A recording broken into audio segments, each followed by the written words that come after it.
Hey everybody, it's Everything Metaverse, FS Studio. I'm Bobby Carlton, and of course, I am joined by my good friend Pete. Hi, Pete.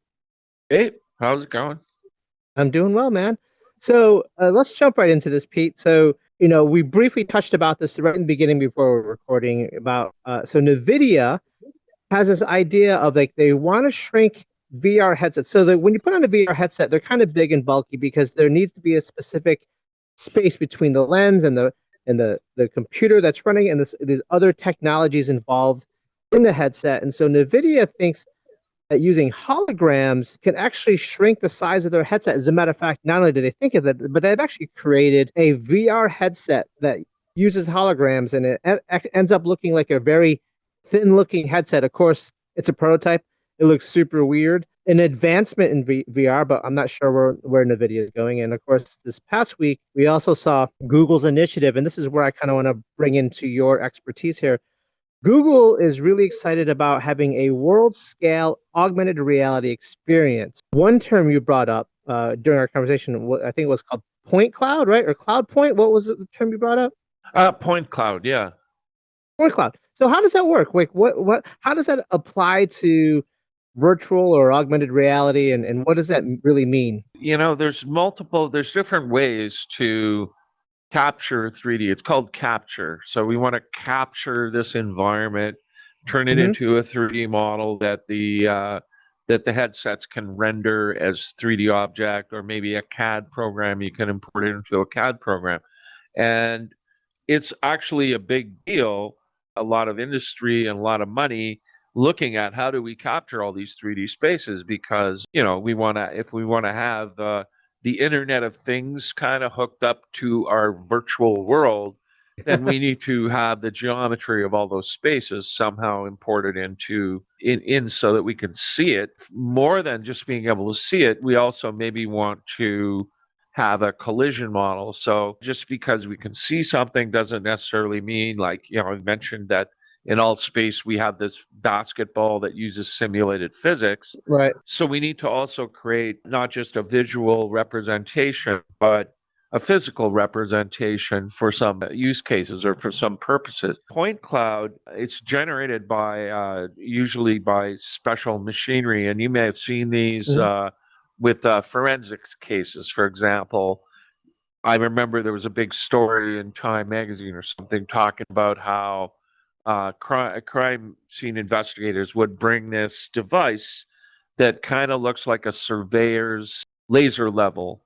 Like Okay. those And you like actually, tripod with the little things on them. Yeah. yeah, yeah. And it's sort of similar technology to a surveyor's laser level, because when you put those down, it goes, okay, what are my GPS coordinates? It establishes a very Hmm. precise GPS fix, and then it can send out a laser beam depending on how you program it. I want to have a 90-degree angle, or the construction engineer goes, the plans call for this to be located, for a line to go from here over to there, and so they're very precise instrument. Um, but if you take one of those, you hook it up to some Hmm. very precise motors, and you use lidar, which we've talked about in the past. Yep. You can basically have it rotate the laser beam around and measure how long it takes, or how far away the geometry is from the device that you just put down. Hmm. And the more sophisticated devices, they could actually read the color of, oh, okay, well, we hit something and it was exactly this far in that direction, and it was actually this color that we saw. Right. Um, so basically, this device will basically rotate in very small increments and take a picture, a 3D picture of the geometry looking at from that exact point of view. And it's funny. So I guess I'll mention the name of the company. One company that's very, very well known for Hmm. producing this kind of a scan is called Matterport. So Sure. Oh the yeah. company and the device and the scans are called Matterport scans, etc. And a lot of people maybe have seen it without even using a VR headset, but on a web page, where you have like a 2D view of a very realistic looking. It's pretty much a photo taken from a Mm-hmm. specific point of view. And there are companies that will go out to your plant and they will take this device, put it down. Everybody hide behind something so we're not in the picture, and then Right. capture an image from there. And then they'll move it 3 or 4 feet away, capture another image, and basically put this Mm-hmm. thing down in a bunch of different spots in your room and capture these point clouds. But the thing about a point cloud is it's only valid for that exact spot. So if you capture a point cloud from this position, Mm-hmm. and then you look at it in 3D. In 3D, what it is a bunch of points, literally. So you load in the point cloud and you create a little dot and you put it that far away and you make it that color. And if you stand in the right spot, it looks perfect. But if you move a little bit away, all of a sudden you see, Ah. aha, there's a big sphere of points over there. But as I move away from the very center of that, yeah, I can see it's a sphere of points. Some of Right. them are facing the wrong way, so I can't even see them anymore and all that sort of thing. So basically, a point cloud is only valid from the position that you captured that point cloud at. So if you And had like there are several different point clouds, could you technically Well, build that's why out? they move the thing. That's why they Gotcha. take it and they move it 3 feet and they move it 3 feet and they go in a grid or whatever they do. And when you look at their scans, you can see, oh, okay, I'm standing here, and then there'll be a little circle on the floor over there, and that's the only you're allowed to go there. You're allowed to go there. They only allow you to go to the exact spots where they took a perfect view, and it's stunning. I mean, there's a project I'm working on that where we sort of we're model industrial environments, but we can only go so far. But you look at one of these Matterport scans, and they're literally perfect until you move a little bit, and then Right. and then you see, okay, it's like the Wizard of Oz, Oh man, there's a guy behind the curtain there pulling a bunch of levers, Right. And then and that relates to what I was saying about for some purposes you need the collision geometry. You need to know there's a flat surface and blah blah blah, and it's difficult. Well, you can't get that just from a point cloud, but there's another process. And I should mention there's other processes. There are other ways of capturing a 3D view other than point clouds now. They're getting to something called radiance fields, which I'm not that familiar with. Point clouds I've played around with, but I've never really mhm, played around with radiance fields. But I do understand that they have some of the same limitations. It's not just a point that they're capturing. They're capturing like full images from many, many points of view, and then they're able to sort of synthesize.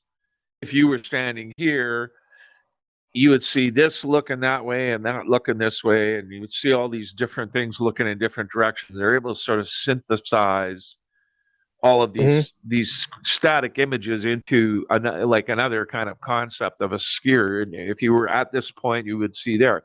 So they're better than point clouds in that you can interpolate between them a little better and that sort of thing. right. But it requires not just a sort of a LiDAR ping of, how Hmm. far away is it in each direction. It requires basically almost like a full screen, Right. like an image instead of just a dot. We have a whole image coming from that direction, but it still has the same sort of flaw that we have to either capture it every 3 feet, or maybe it's on a moving platform and it moves and it's continuously Hmm. capturing. But even if it's continuously capturing, there's still going to be some distance. By the time it came around and did a whole thing, it moved a foot. So there's going to be Right. some What do you distance where. Go ahead. right. Well, I'm going to say, like, what do you think of the like having this ability to scan the world at like basically at real time scale? What does that mean for like developers, or what can a city or an organization or a company, how could they use this type? How could that benefit them?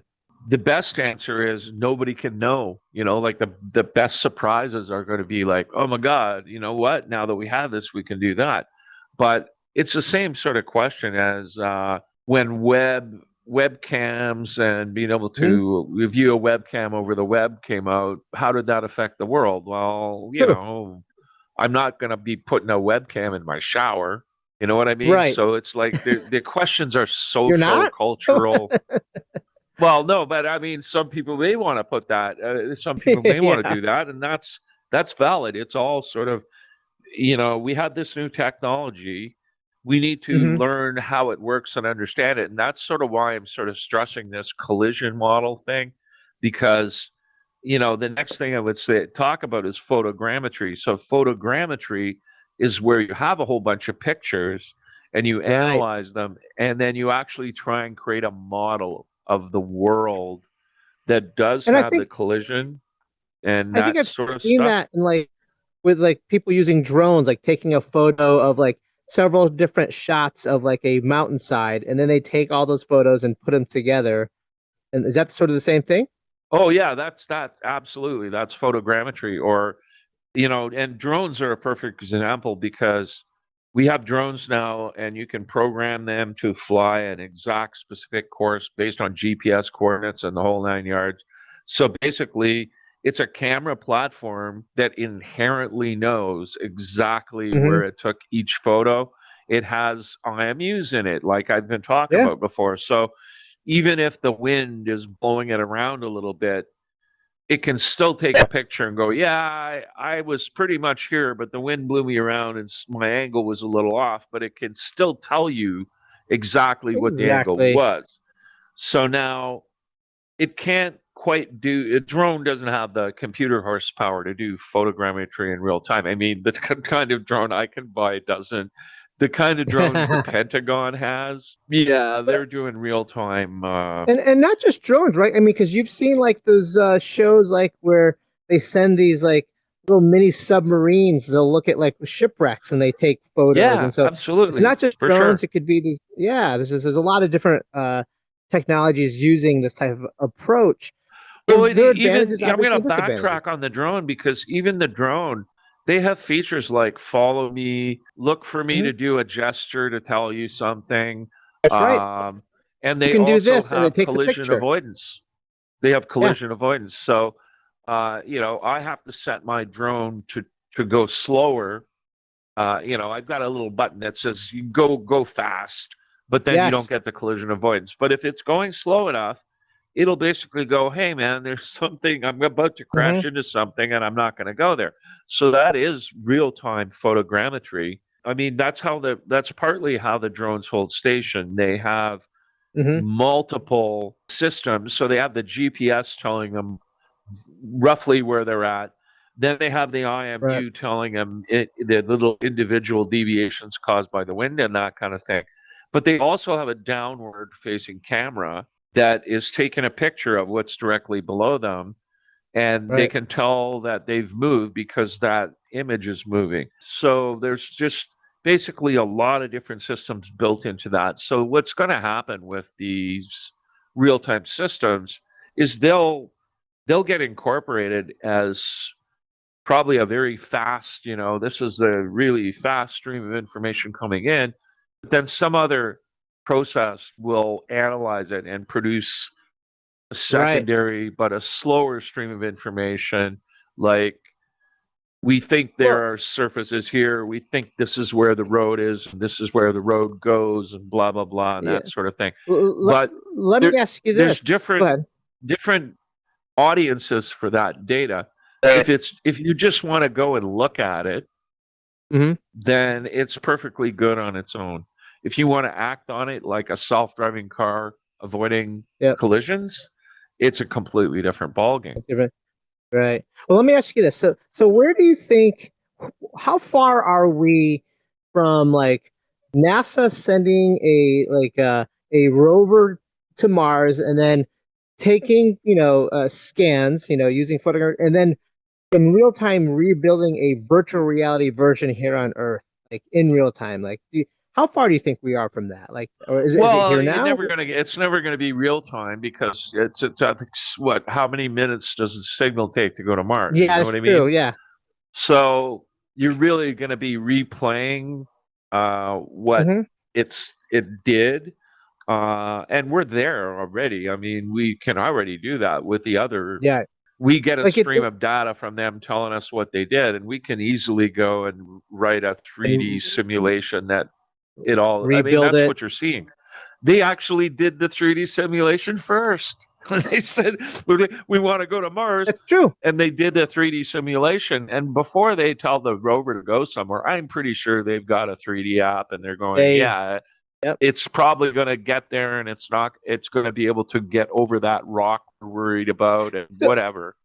so So interesting point, right? Like we are at this, we're at this process, right, where we are actually, I mean, and we know, right, with virtual reality or digital twinning, whatever you want to call it, like that we can use it to help us with what if scenarios to help predict here's a good point, future though, problems. because it goes So back you can do that. to the point clouds and the radiant fields. So the way that the rovers work is they send them instruction, they execute the instructions, and then they stop and they send the results back, right?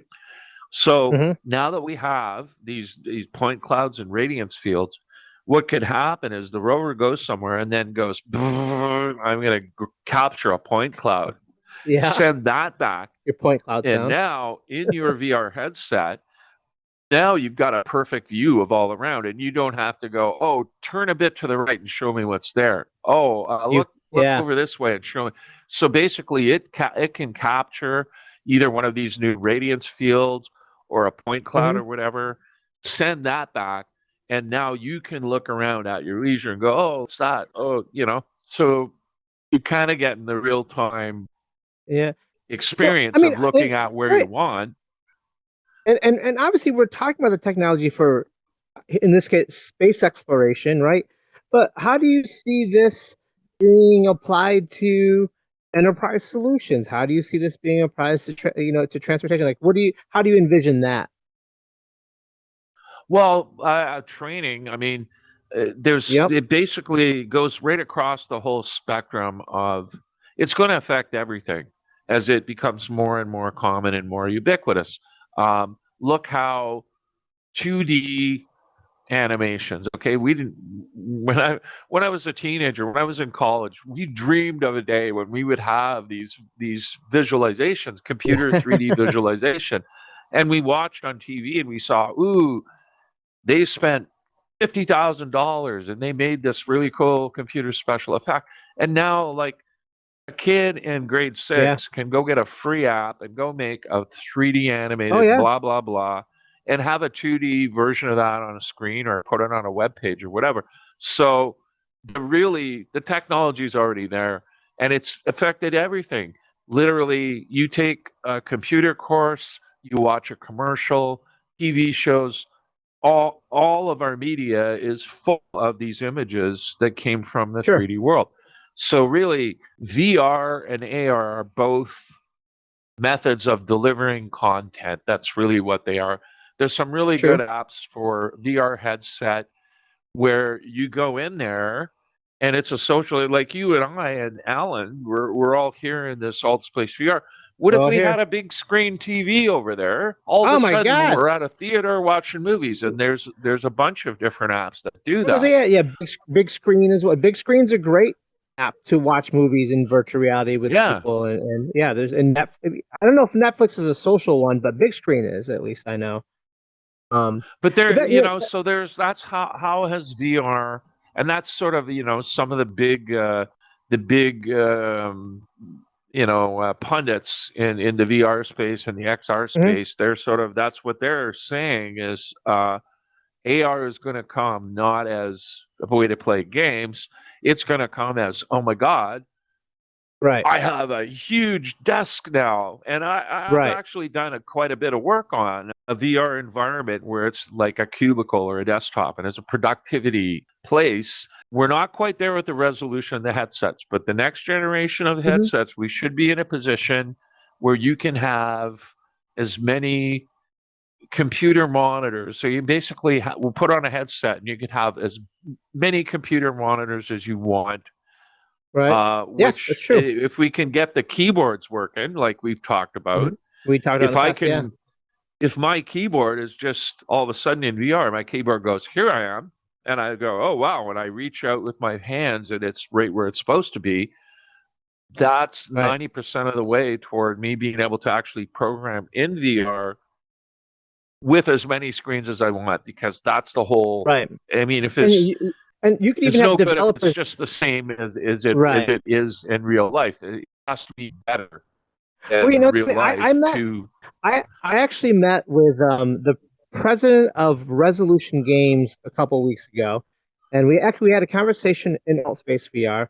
One of their games, Demio, which is a very popular virtual reality. It's like a virtual reality sort of board game like Dungeons and Dragons, but you're not playing as a character, you're playing as yourself, and you're rolling the dice and you have all these cards. They actually built the environment and then were building and coding the world in virtual reality. Like they would kind of slip off their headsets and code and then put their headsets back on, but they were doing it on the fly while in world. I mean, they were building a world that they were actually in, at the same time, which was really, really interesting. And Yeah. So that's going back to last week's blog uh-huh. conversation about machinima. That is how we used to work in Second Life, because it was basically it was 2D Hmm. window into a 3D world. But you would, like, I'm going to pick this object, and then there's a menu. I'm going to pick edit, and then uh, a little Right. editor window comes up in the 3D world, and I'll go and edit the script and save it, and we'll mess around with the objects in there, and that's very powerful. That's sort of that's the appeal of Minecraft, But and even in like alt space, like if we were to build out a world, I mean, we have that ability to drag and drop assets. Like if you quote unquote build a world in alt space or Horizon Worlds, you can pull up a menu and be like, I want to grab this couch and put it here. Of course, you have to scale it.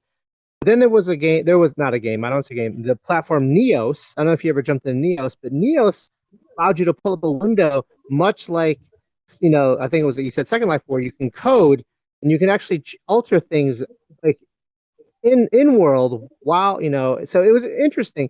And speaking of Second Life, I know we talked about it last week. So I actually went out and tried to log into my Second Life account, couldn't remember what it was, so I started a new one, and I was impressed at how much Second Life has evolved since I was in it last. I mean, it's still the same type of experience, but it's definitely much different and more robust. yeah, and I would say basically that there's a lot of people who probably have mansions and retired years ago by selling stuff in Second Life, and they're probably still in there because why not? I became a Yeah, millionaire. still there were still a lot of people in world when I was there. That's kind of where I left at one point, because I had exhausted all the possibilities of what can I build in here, what Right. kind of scripting, and then headsets were coming out, and I got a real VR headset, and I was getting into Unity so I could make basically Hmm. do anything I want, and that's kind of where I got away from Second Life. But also sort of knowing that Second Life was based on a cycle of somebody discovers it and they go, oh my God, and they get an account and they're, oh my God, this is wonderful. And they buy Hmm. avatars and costumes and houses and blah, blah, blah, blah. But after a year or two, you get bored. Yeah. But some of them stay because they have learned how to build 3D stuff. So they become vendors. You know what I mean? Yeah. Uh, and so Second Life is really based on the economy of vendors. It's like who Yeah. their real target audience is, the people who sell the stuff to the other people, kind of thing. Well, currently, was it Um, a Somnium space? Have you been in the Is it the Somnium space? Have you, which is like you buy I think virtual I was land? in there. Yeah, I think that's Yeah. the one that their prices for parcels are Yes. incredibly. But I didn't see a they lot of have an people. ecosystem. There's an economy there. There's people there. They use a space. There's just recently I saw a hip hop show in Somnium space. So there's obviously people sort of establishing a business of sorts, and this, when we think about sort of like those type of environments, right? Like what says, going back to, point cloud, like what says we can't turn our real world environment into a life size Second Life or a life size Somnium space or even a life size alt space VR? I mean, right now in alt space, it's 1-to-1 ratio. Like, you look like, but like, imagine walking down the street holding up your phone or wearing an AR headset or glasses, if whether they're Nreal or Apple, if ever Apple has one, or and then seeing like your favorite bagel shop, but it's using augmented reality to change that. Like Well, what? that's Go ahead. kind of I mean, that's you wouldn't really do that. You know what I mean? You wouldn't Hmm. like scan your bagel shop and then try to overlay it in AR. What and but it's a good example of what can you do with scanning.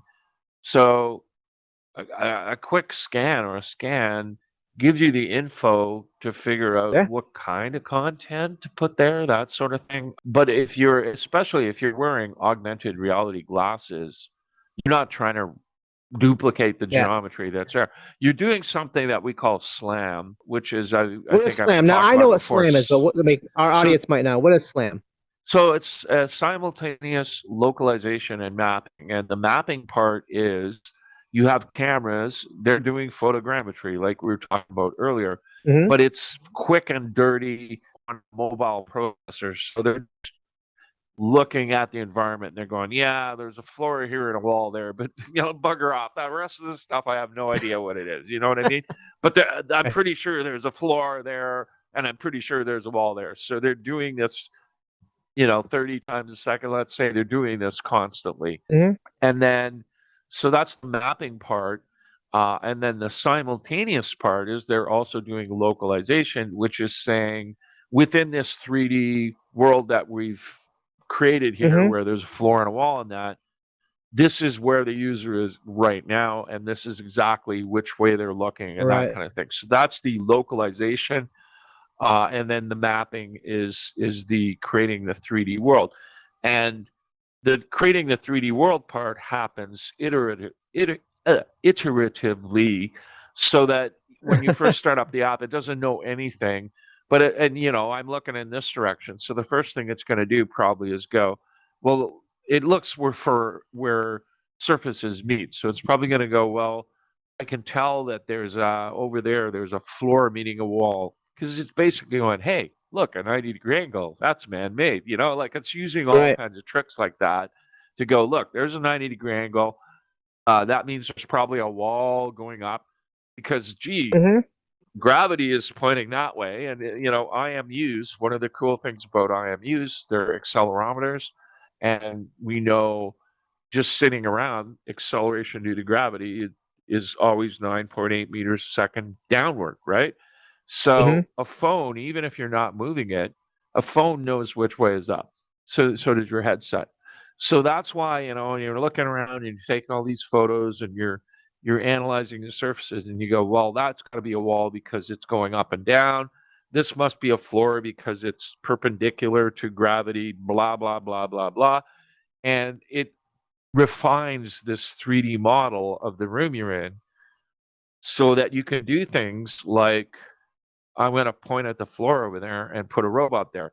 So it's basically not showing you any 3D, but then you click over there and it can show you a Hmm. little cursor and say, I know where the floor is. And you're like, oh my God, it knows where Right. the floor is. Or you can point over there and drag it along, and it will say that you can do a tape measure. Everybody's seen the tape measure app where you hold your phone up and you can Yeah. measure. Oh, yeah. Yeah. Same It's thing, not super because accurate, your but phone has it works. created the 3D model. Well, it's funny. It's funny.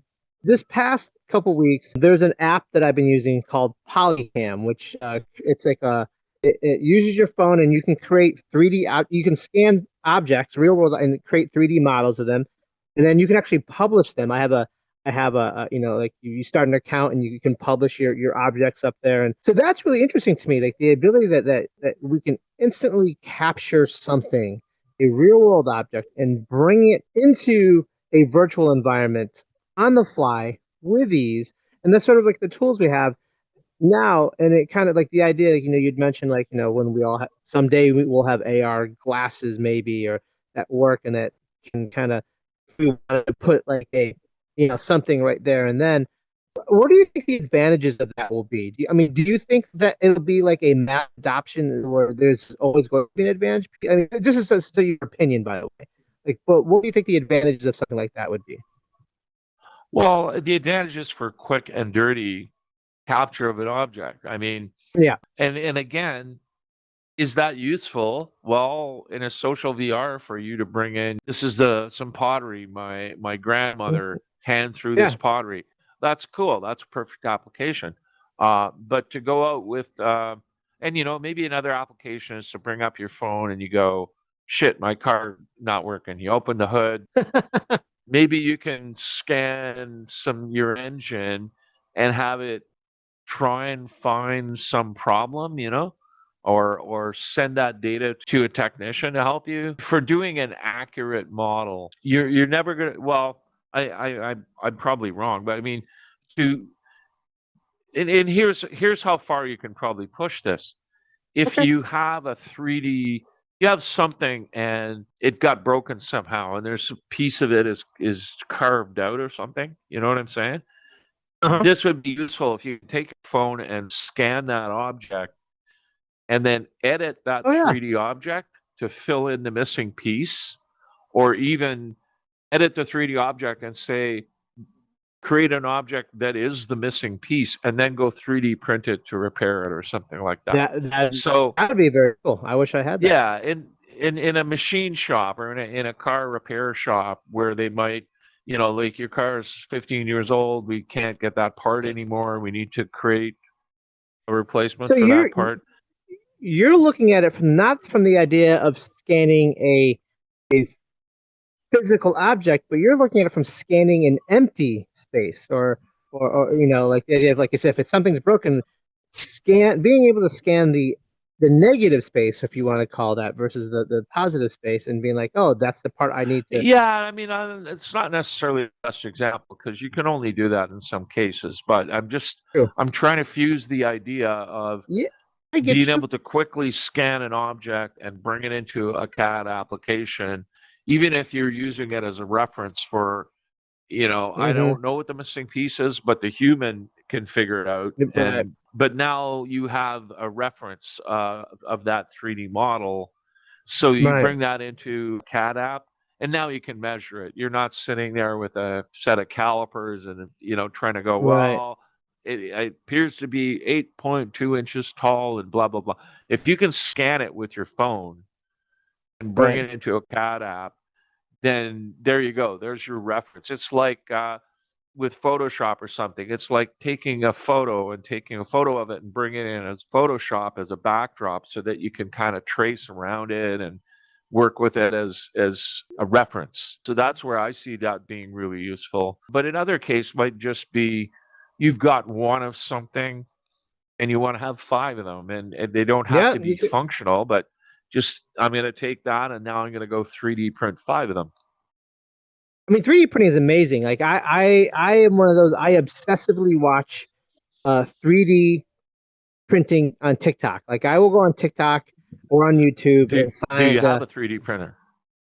I did. I don't have one currently. It's not working, and truthfully, I'm lazy about fixing it. But you see these people that they pull the files and they build out these amazing like Star Wars armor or Iron Man armor, and Yeah, they build like medieval armor, and it's like this yeah. crazy world. Like I've printed little tiny things. I've printed little tiny like action figures and stuff like that, but I've never printed out a human sized piece of armor. But the process, it's work because you have to sand it down and put bondo and all that stuff. But once you print the actual helmet, though, you can actually do that. It's pretty amazing. Yeah, I've had a few 3D printers. My favorite now are these resin printers, and they're amazing because they're so cheap. Like when I first heard of resin printers, and there's two basic broad types of 3D printers. I always had the one that had the Yeah, filament. yeah, that's a continuous deposition. So it's Okay. basically we're gonna melt melt a little Yep. filament of plastic and That's squirt it it, on it- top of the other stuff and we're going to build that up in layers. But the other new type, it's called a resin printer, and it basically you have a bath of UV I've seen curable those. resin. I've seen those. Those are crazy. And yeah, the cool thing about them is it's a constant build time. So the way they work is not all of them work this way, but the way these new cheap ones work is they have a liquid crystal display panel facing upward through like Hmm. a piece of glass, okay, and then they have a vat of this UV curable resin with this really high tech plastic stuff at the bottom of the vat. So you Crazy. put the vat on top of the liquid crystal display, you pour your resin in there, and then there's a build plate that lowers down right to the bottom of that vat The of bottom of the liquid. plate, right? Yeah, the basically it starts out, it puts the plate right down at the bottom, and when it analyzed your 3D object, it created horizontal slices, sort of like doing a CAT scan but horizontally. Hmm. Turned it into slices, and then it just creates an image. It's wonderfully simple. It creates a black and white image with Right. with clear, or it's white where it wants to put resin and it's black where it doesn't want to put resin. So they lower the build plate all the way down and they just expose it. And I think it's only takes maybe 3 seconds. So they turn on that white image for 3 seconds and then they lift the build plate up a bit to sort of pull that Crazy. hardened resin off, and then they lower it down except one layer, and then they expose the second layer and they pull it up and lower it down except for three layers, and then 4 layer, five Hmm. layer, and they basically just keep dunking this thing in there and No, flashing an image. is it And is it faster than the filament type that I'm used to? Because I it remember is the filament one faster took because forever just to it print is tiny little way things. faster. It's So a is that probably constant the res? speed. It's a constant speed. No matter how complicated the layer is, it's Hmm. 4 seconds of exposure per layer, Right. period. Okay. So Interesting. the most intricate or the least intricate, it doesn't matter. It doesn't matter how much detail it is in there. It's a constant, and I think it's something like an hour and a half to build Right. the tallest thing that the thing will fit that I have. So it's really amazing. And then the other thing is like 1 micrometer resolution or something. It's incredibly fine resolution. You gotta basically you get one of these things and you go great, and you take one of your models and you throw it in there and you make it and you go, oh, that was so cool. And then you realize, oh my God, I just burnt $35 worth of UV resin on this model because it's a solid model, right? And then you realize you need to get software and you need to Yeah. hollow them out and you need to put drain holes in them and that kind of thing so that it's only it's only solidifying the shell and not the entire. I mean, you could do a solid model if you want, but again, Yeah. it's going to cost you 35 It's going to cost bucks. you. Yeah. Like you're gonna, Yeah. and you could burn out. You could But burn out your you'll 3D you'll printer. you'll end up with something that you could whack someone in the head and knock them out with. Oh It's my God. like pretty solid Wait, stuff. we're talking about 3D printing, right? I mean, we've been talking about filaments and printing resin, but they have actually like 3D printers printing houses now, right? I mean, it's been a technology been using for a while, but it's getting There way more are complex. 3D printers that print food, pancake 3D printer. There are 3D printers that print houses with concrete. There are Yep. 3D printers that sort of work like I'm saying, only they use powdered metal. So instead of resin, there's a vat of powdered metal, but it's still laser beams going solidify that and then lift it up, put it down again. Same Well, thing, yeah. laser beams coming Well, up from the bottom, but it's metal and not resin. well, And let's that kind of go ahead. stuff, they use that for rocket motors and things Mm, where, the math and the theory says this is the shape that the rocket motor can be or should be, but There's no way we can mill that, out of a block of metal by drilling holes in it and stuff. Hmm. So that's where 3D printers allowed this whole branch of machining objects where in the past there were only certain ways to make things. You could mill something out of a block of metal. You could use injection molding, but injection molding you still have to mill something. You have to mill the mold. So 3D printing has opened up all kinds of shapes that we can Hmm. make things that we could never make before because they could never be manufactured. Right. Interesting. Well, I mean, we're getting close to the hour, but we still have some time, but let's kind of bring this back to how do we connect 3D printing of like buildings to point cloud? Like, is that a technology do you think will merge or has it merged or how do you see that Well, even working it's together? kind of it's an interesting thing because when you talk about your phone app, right? What are you doing? You're taking your phone and you're going around the model, right? Yep. So what's at the center here? The center is the model, and the phone is going Going around the around. sphere and it's looking in, right? Hmm. With a point, and it could well be generating a point cloud, but with a normal point cloud, the device is sitting somewhere and it's looking out. Right. And so a normal point cloud, a Matterport scan, like I was talking Hmm. about, is not suitable for doing 3D printing with because nothing in the scene, like remember I said, as soon as you move, you go, oh, there's no the fireplace. There's no back on this fireplace. I only see the front of the fireplace. So point clouds aren't really great for creating 3D printable models. But what you're doing is it's photogrammetry, but it's from the outside looking in at an Hmm. object. So you want a 3D printed object, you need to have a closed object. So you need to have all sides of the object. And even with your phone thing, if you look at that object, you didn't get the bottom of it. No, So that's the you're yeah, the you're question right. is what's on the bottom? Is it a hole? If you try and 3D print that, the 3D printing software is going to go, yeah, this is not a closed model. Right. Right. Um, Yeah, no, I look at all my scans. Well, Pete, as always, like you are an amazing, like endless pit of awesome information, and I always love meeting with you here in AltSpace VR, and I always love talking to you about about virtual reality, digital twinning, and point clouds, and so thank time you just as seems to always. go, the hour just seems to fly by. It does fly by. But we want to thank everybody for tuning in and watching. Of course, Pete and I do this every Tuesday, though you're probably watching it on YouTube or might be hearing it on a podcast. But Pete and I get together, and one of these days we should do this live. I think that would be kind of cool. That would be So cool.